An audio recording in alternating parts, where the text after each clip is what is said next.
Samantha Rose Sperry. Samantha Sperry was last seen in Graves County, Kentucky on March 28, 2018. The married mother of two found herself recently separated from her husband, and she had begun dating a man named Ren Lee Hendrickson. They were reportedly fighting that night, and Ren claims that for some reason he decided to take Samantha's car back to her home, which is very odd, leaving her to be forced to leave with his own father, Dusty Holder, on a four-wheeler. The boyfriend's father would later claim they got lost in the woods, which she knew very well according to her family, and they claimed could not happen. They drove around until they got stuck in the mud and ran out of gas. Dusty Holder would claim that for this reason they were forced to spend the night in the woods, and the two walked out the next morning, splitting up as they exited the woods, where she claimed she was going to her cousin's house. No one has seen or heard from her since that night. The four-wheeler was found stuck in the mud. However, there was only one set of footprints in the mud or leaving the woods. Samantha was supposed to work at 9 p.m. that night, and she never showed up for her shift. This is when things get weirder. Her boyfriend would later report that his father told him what happened. Ren Hendrickson then called his mother, and instead of looking for his girlfriend, tells his mother he had taken pills and he is going into the woods to die. The next morning, the police would go on to launch a search for both him and Sperry. At least that is what the official story says. According to the dedicated Facebook page for Sperry, however, it appears the family disputes this. They say the police didn't show up until much later to search.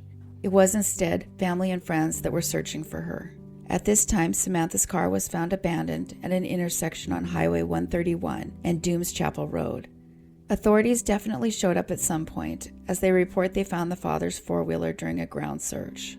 Disturbingly, however, as mentioned before, there was only one set of footprints. Even more suspicious, investigators found two cell phones, both of which belonged to the father, that had been burned in the ashes of a small fire that he started that night. They stated that the evidence at the scene does not match his story, and there was no sign that Samantha had ever been in the vicinity at all. Ren Hendrickson would finally surface on April 1st, showing up at his father's house, dehydrated and claiming to be hypothermic. Maybe he was. Maybe he just warmed up before being taken to the hospital for treatment. In his account given to the police, he stated that he'd taken items belonging to Sperry into the woods and had lost them. These items, however, have never been recovered. The family would refute that he was even hypothermic by countering with the weather at the time of his disappearance on their Facebook page. According to them, he conveniently exited the woods right before it was supposed to get cold. Both the boyfriend and the father were questioned multiple times about her disappearance. Both men would pass the polygraph test they were given. Samantha's sister doesn't believe she got lost in the woods prior to her disappearance. She went on to say that Samantha had lived in the area her whole life and was very familiar with those woods. She would never get lost. The police later found blood in Samantha Sperry's home and in her vehicle. I don't know what happened. I really can't say. You know what I'm saying? I can't point a finger because I really don't know. I don't know whether to believe my dad. I mean, he says he walked out of the woods with her, but then again, I don't know whether or not to believe him. Her family also pointed out that her car keys were found in the woods by the four-wheeler, despite the fact that the boyfriend had supposedly taken it that night, which would completely rule out the entire premise of why she ended up on the four-wheeler in the first place. She had the keys to a car that was left 4 miles away. It also seems very odd that Samantha would even choose to go on the four-wheeler in the first place with someone else's father versus taking her own car home. Samantha Sperry has a rose with a skull tattooed on her right shoulder. She has 2 roses and the word rose on the right side of her lower abs, as well as a tiger lily and sunflower on her left thigh. She's 5 foot 6 inches tall and weighed around 130 pounds when she disappeared. If anyone has any information about her case, please call the number on your screen. The family needs a chance to heal and bring her home.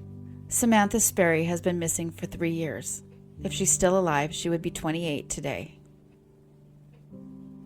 Maria D. Los Angeles Martinez. Maria went missing from Phoenix, Arizona on October 13, 1990. The young 17-year-old was hoping to make some money, and she placed an advertisement to air on a local radio station. While it sounds dangerous now, it's not overly uncommon for the time. About 8 years before this, I actually got babysitting jobs myself as a 15-year-old through a newspaper ad.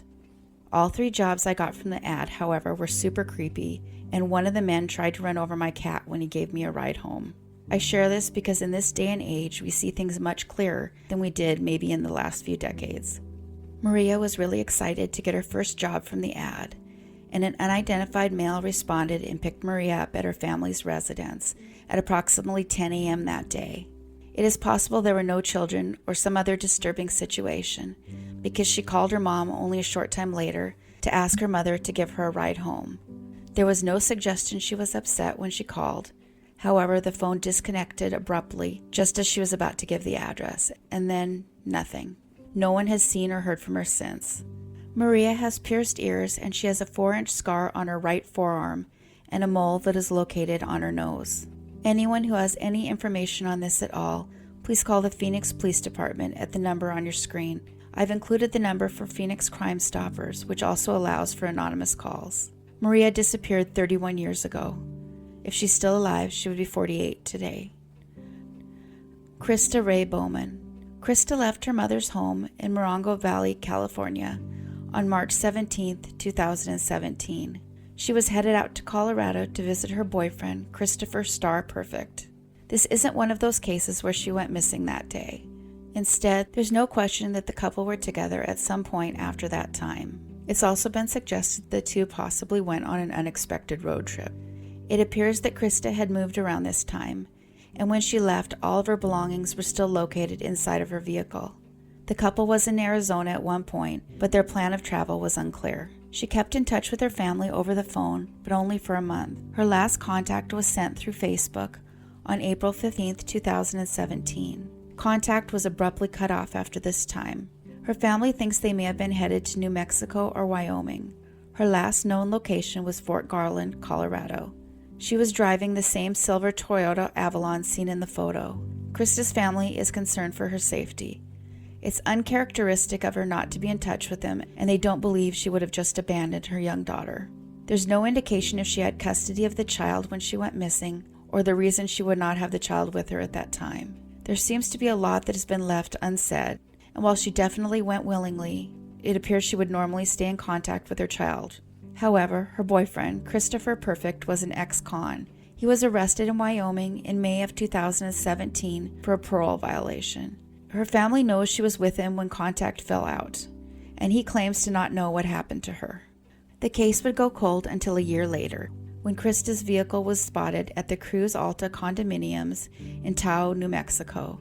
The police arrived based on an anonymous tip stating they suspected a stolen car was located at the condos, as it hadn't moved for at least half a year. When it was found, some of Krista's clothes and belongings were still inside the unlocked vehicle, but much was gone. Given it was unlocked, the other belongings may have simply been stolen. The police began interviewing people at the complex.